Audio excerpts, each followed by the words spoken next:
This video is about 10 things that buyers report they wish they had done differently when they purchased a home.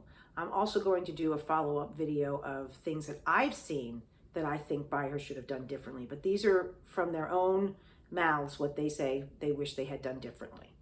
So the first one is they wish they'd paid more attention to the property itself, the land the house sits on. So that includes whether it's up on a hill or down in a depression, or if the backyard is really steep. Maybe it turns out their kids can't even go out and play or kick a ball.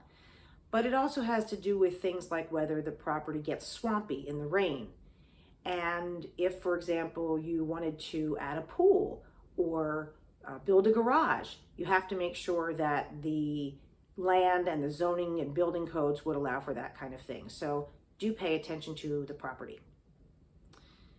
The second thing is, and this one's near and dear to my heart because I sell in Pennsylvania where we have very high closing costs. People say, I wish I had paid more attention to the closing costs. Too many people have been surprised a week before closing when they get the estimate of what they need to pay to see a very large chunk of cash being required for closing costs. So make sure to discuss that with your agent. The third, and this one has been very big in the last year and a half here during the pandemic with so much competition and many people waiving inspections, is people have said, I wish I hadn't waived inspections. Well, it's pretty obvious why people have said that, because there can be significant problems, things that are very costly, structural problems, problems with stucco, termites, whatever it is. So there are instances where in order to get a house, you may feel that you need to waive inspections, but just make sure it's something that you think through before you do it. People have also reported that they didn't pay enough attention to the community and the neighborhood before buying.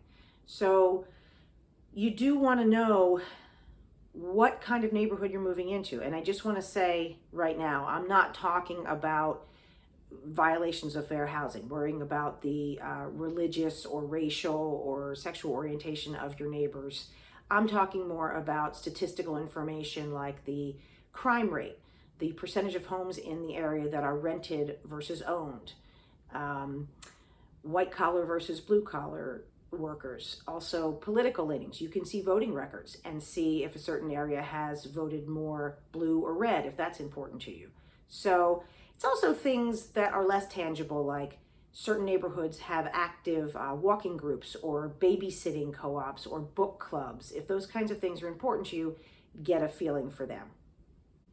Another one that, again, is near and dear to my heart is people have said, I wish I'd used a more locally experienced agent. While obviously you're in better hands with a very experienced agent anyway, if you are working with someone who doesn't sell a lot in that particular area, you may be putting yourself at risk. There are certain building regulations or codes, maybe things like, are you allowed to put fences in here or that kind of thing. That's somebody who works locally in an area will know, and someone who doesn't probably won't know. And just general familiarity. For example, oh, this development often has stucco problems, or oh, they're building a new middle school over there. So for the short term, you're going to have a lot of noise and construction sounds and debris. And then in the long run, you're going to have increased traffic. Those sorts of things, if somebody doesn't work locally, they're not going to know. Many people report not having read the seller's disclosure carefully enough. Now in Pennsylvania, our seller's disclosure is, I believe, 11 pages long.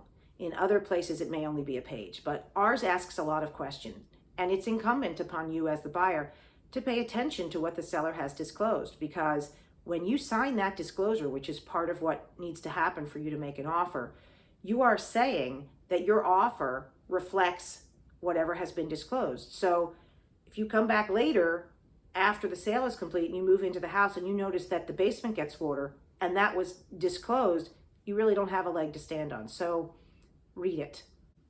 While I don't deal too often in properties that have HOAs or condos, condo rules and associations, people have said, I wish I'd read those rules and regulations more carefully. There are places that don't allow you to paint the shutters of your house the color of your choice. Places that don't allow fences or only certain kinds of fences.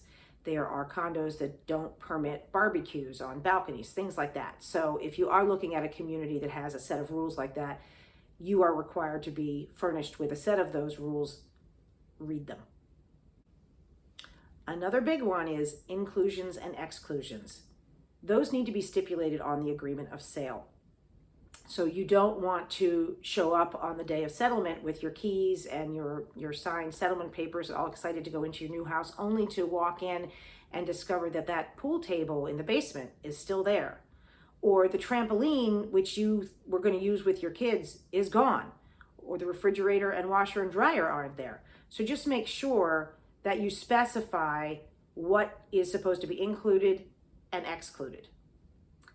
This topic's a good segue into another thing people have said, which is, I wish I hadn't skipped the walkthrough. So the walkthrough is what people do normally a day or so, sometimes the morning of closing, just to make sure everything in the house is as it should be, in the same condition as it was, and that all of those inclusions and exclusions are included or excluded as expected. So don't skip the walkthrough. Note if there's anything broken, if there's doors that don't lock right, turn on all the sinks and flush all the toilets and make sure there's not anything that sounds like a leak is going on. And then again, also check to make sure that refrigerator's still there if it's meant to be, and that pool table's gone if it's meant to be.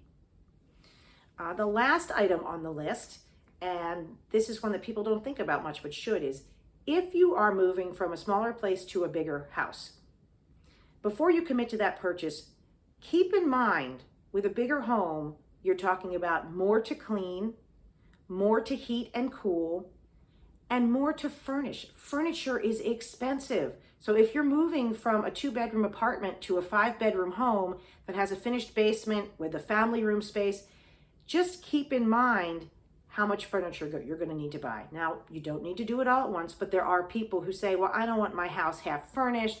Whatever camp you fall into, my recommendation is just think about that. So again, those are 10 things that buyers say they wish they had done differently. Hopefully that will help you avoid some of the mistakes that they made.